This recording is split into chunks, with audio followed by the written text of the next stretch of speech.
Hi, everybody. Happy Tuesday. Hope your first day of classes at home went well. And here we are ready to go at it again. We won't do a recording like this every day, but these first couple of topics, I thought this seemed like the best way to try and get them across.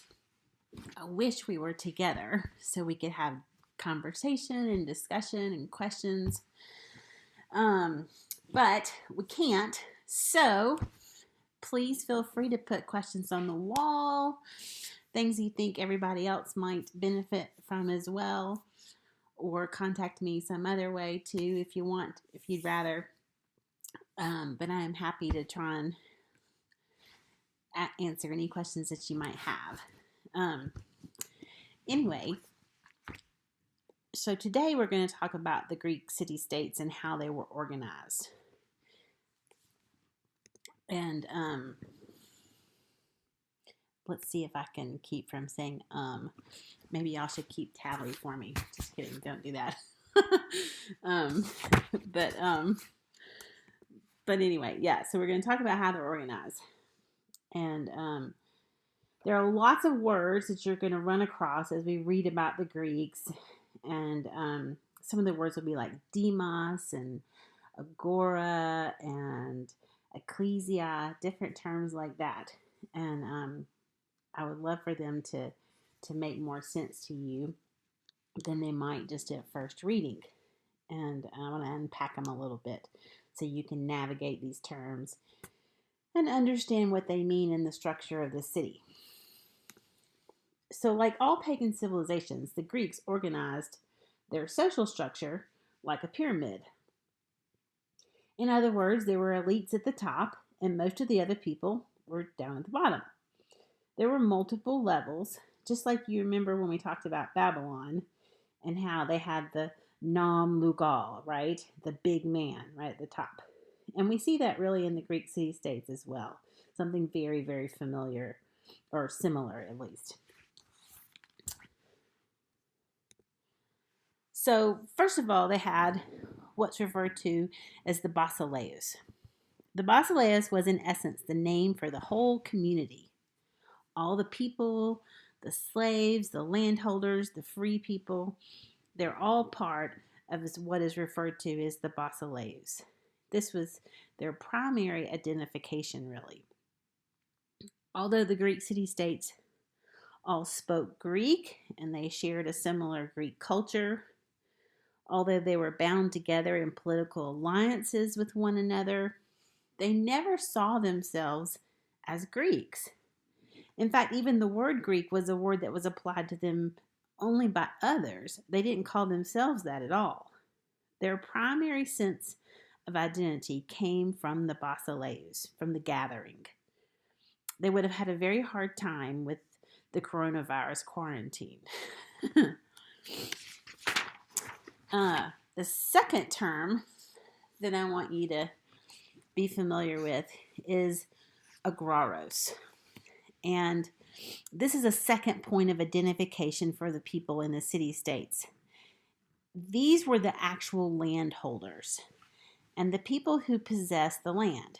So even though Athens, most of its wealth and power came from the sea, and their wealth was not tied to the land at all, citizenship was tied to the land. And so all authority flowed through the agraros, even though only about 7% of the total population of any of the given city-states were members of this group. Only 7% actually owned land. So a really small part of the total population. Now the next group is even a little bit higher up on the power scale. These were the Ecclesia. The Ecclesia was an assembly of chosen chiefs from among the landholders, the agraros. These chiefs were elected by the other landholders And they were, in a sense, the elders in the gate. They were the judges of any disputes that might take place. And the great power of the city-state was almost entirely invested in this Ecclesia, these chosen chiefs. And here you see a picture of a group of men there. And if you see right here, this individual, this guy would be what they would have referred to as the litigata. The chiefs who had authority to settle disputes and to guide the city-state, but they would choose from among themselves one person who would administer the affairs of the state. This person was called the litigata.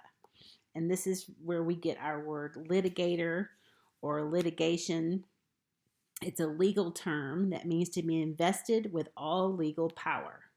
This was their nom legal. And if you see in this picture right here, this guy, this is actually Pericles, who was probably one of the most famous politicians of Athens during what's referred to as the Golden Age. And we'll talk more about him later. All right.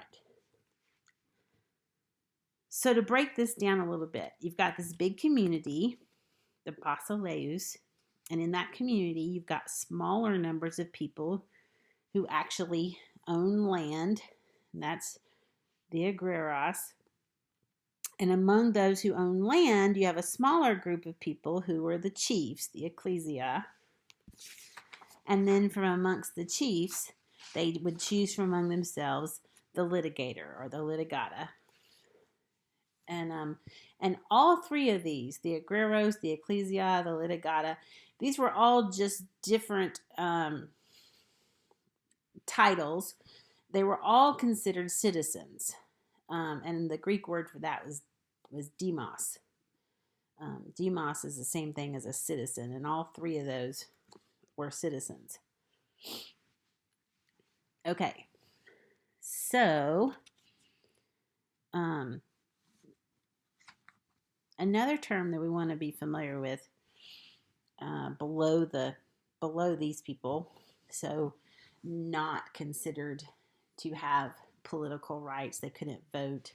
They couldn't hold political office, with what they refer to as the demota.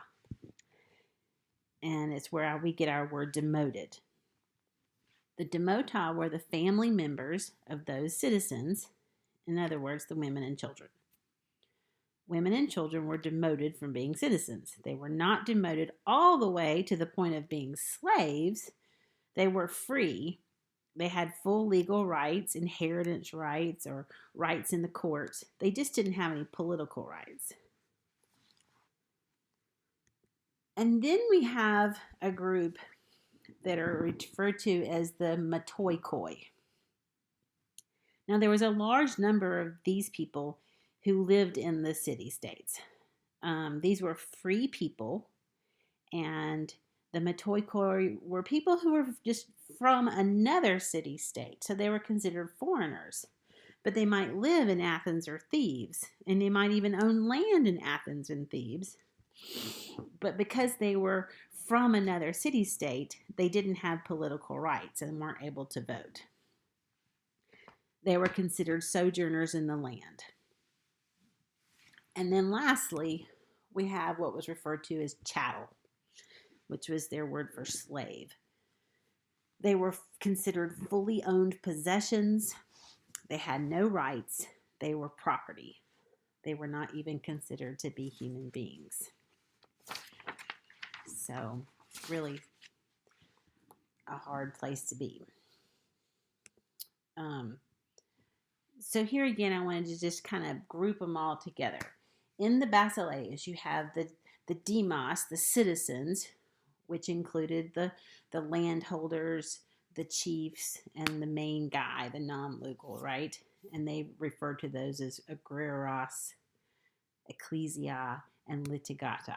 So that's all the demos, the citizens. Then you have the demota, so the wives and children of citizens.